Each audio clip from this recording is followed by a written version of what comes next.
So guys, welcome back.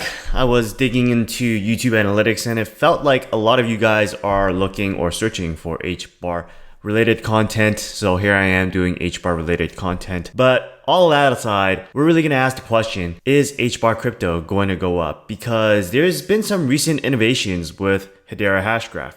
Most specifically, Hedera Hashgraph is really attacking the metaverse with their new Metaverse fund that's, I think, around $250 million. And in addition, they're partnering with DROPP, who is basically a payments platform built on Hedera, right? So we're really going to look at the competition Hedera is bringing to cryptos like AMP and other payment cryptos that are most primarily on the Ethereum network. Now, if you're interested in HBAR or payments, then you probably want to stick around for this entire video.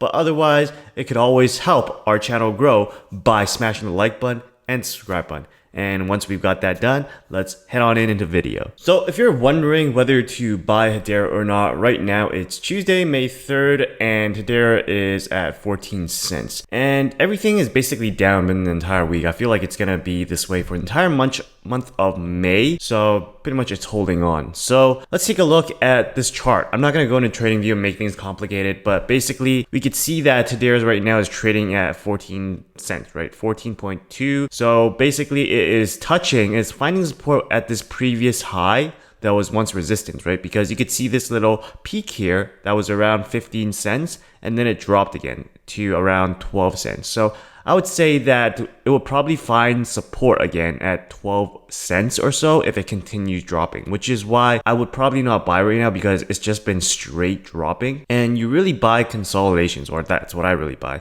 that has confluence with the Fibonacci. Now, I'm not going to go into Fibonacci right now, but that is something to look into. If you're interested, check out IM Academy in the comments below, or even schedule a meeting with me to talk more about the Academy and what you learn. But you have to put on some Fibonacci's, but right now, just plain looking at what I see in the graph right now, there was a peak here, there was a bottom here. So right now that peak is the support, but I have a feeling that it can drop some more. So right now it's basically just a hold if you're thinking of buying Hedera. What I don't really like about Hedera is just the supply. They have such an incredibly high supply for kind of like a blockchain, where it's not really a blockchain. It's a directed acyclic graph to be completely technically correct, but that's a huge supply of tokens, 50 million. So that's one thing that I don't really like about it. But at the same time, it is ranked 39, so it seems like it's going somewhere with the market, right? And that's all we care about. So the HBAR Foundation supports micropayment platform DROPP with a new grant to promote customer acquisition.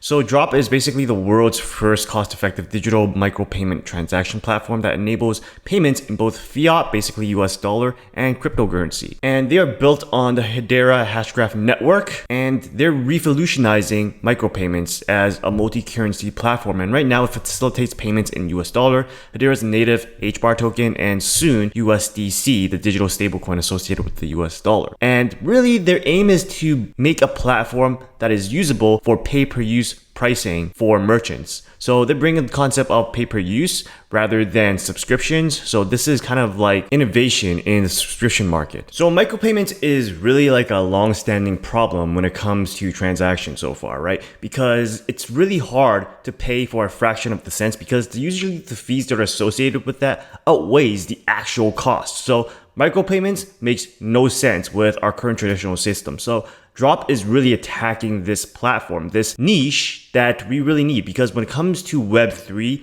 the metaverse, media, publishing, entertainment, all those areas, all those sectors can really benefit from micropayments. So DROPP is really targeting this blue ocean. And this is pretty nifty because it basically enables pay-per-use or usage payment to the digital market, right? Imagine you are paying for Netflix. Right now, you can only pay for the subscription. And there's so much drama with Netflix right now saying that they're losing customers or because people are sharing their plans with their families and stuff. Like, come on, guys. You're a multi-billion-dollar company. I really think that pay-per-use will finally take Netflix and have them take the broom out of their butts because they're being so cheap with this. But what do you think? Let me know in the comments below. Anyways, with DROPP, I think that will completely turn their model on top of their heads because I am more willing to pay for what I watch on Netflix rather than have a subscription because I don't watch that much TV, right? If things are pay-per-use, then you probably get a lot more customers that way. So this article here on Forbes are also talking about DROPP, right? And earlier they said that they began working with Subscriber Star,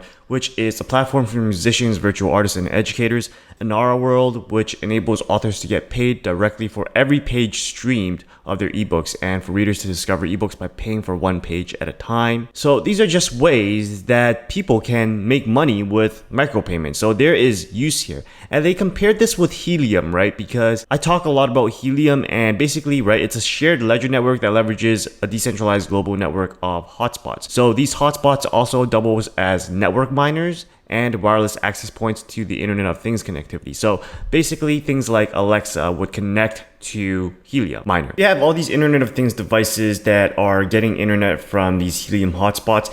That's a way to get paid, because with my miner in the back of my room right now, I don't get paid like 1 or 2 Helium tokens. I wish. But right now I'm getting paid in micropayments, right? That 0.001 Helium token for, proof of coverage, just making sure that the other miners around me are doing their jobs. That's what micropayments are, right? So it's happening. By the way, guys, if you want to learn how to make passive income with Helium mining, then check out the link, the Noble IoT link below, where you can lease a Helium miner for free. If the company picks you, then you get a Helium miner for free. You profit split. They get 80, you get 20 because it's their Helium miner, and you make passive income without cost. So that's pretty cool. And if you want to learn about what the results are with Helium mining, I made a video right here that you can check out to see if it's actually worth your time, worth your while. So in more recent news, HBAR Foundation launches a $250 million Metaverse fund to enhance consumer brand adoption. And this is going to be focusing on 4 sectors, right? Blockchain gaming, the brands and collectibles market, sporting experiences, and institutional metaverse opportunities. So the point of all this is really to lower the educational barrier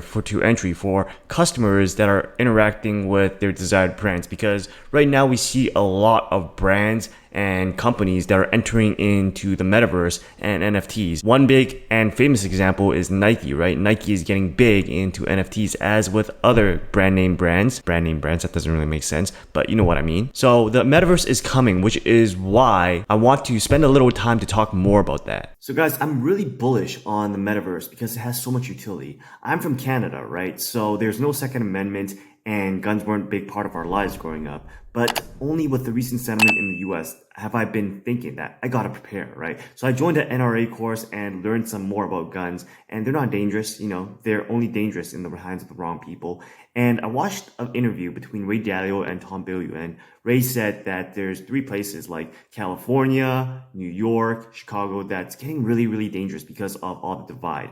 And men these days don't know how to be warriors, right? And you could take a look at the Ukraine and Russia situation. I feel like if they had been more prepared and learned how to use firearms, then they would be less of a frenzy right now, right? And the closest thing to a simulation for that is paintball. I hate paintball. So I really think that having that combat experience that you can learn in the metaverse, that's going to be very useful, isn't it? So YouTube is funny. They send me videos of things that are happening in other countries, like in places with a lot of famine and hunger, and people go crazy when things are dire, right? So I've been preparing, thinking of how can I prepare, right? And one of those includes learning how to use firearms and things like that. And relating that to what I see in the metaverse, in situations where things are crazy and you have no combat experience, that's going to be a really tough time for you, right? Because power, violence in those situations are leverage. But if you don't have that experience, things are going to get much harder. So that's where I see the metaverse coming in and helping people who want that experience get real or simulated experience. Simulated experience is better than no experience, right? And be able to survive and thrive in those situations. But that's probably crazy thought. Let me know in comments below what you think. So let's talk about what is a showstopper for me for HBAR. So like I said earlier in the video, I'm doing this video for the algorithm, but I'm hoping I'm providing you some good information as well. And if I am, then make sure you watch my last video that I did on Hedera Hashgraph HBAR, because in that video, I found that the Hedera Governing Council is centralized. The members are picked from different industries, but the intellectual property rights of Hedera's consensus algorithm is owned by swirlds, and they have a lucrative deal with respect to the passive income that comes out of people using HBAR. So let me ask you, is that centralized or is it not? Is it good to have some company, for-profit company, profit from something like this?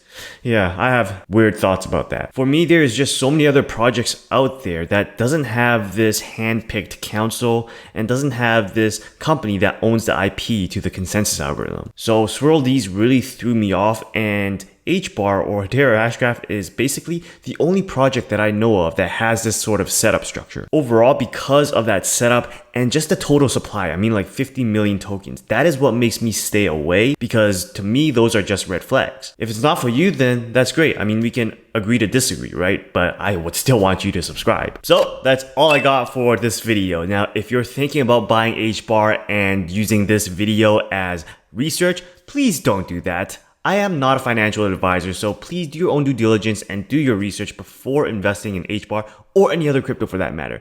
Other than that, if you actually got some value from this video, please be sure to share it. I don't know, comment below on what you like or dislike about HBAR. And don't forget to smash the like button, subscribe button, check out these other videos on cryptocurrencies and passive income. And remember guys, continue working, continue building, continue inspiring. See you next time.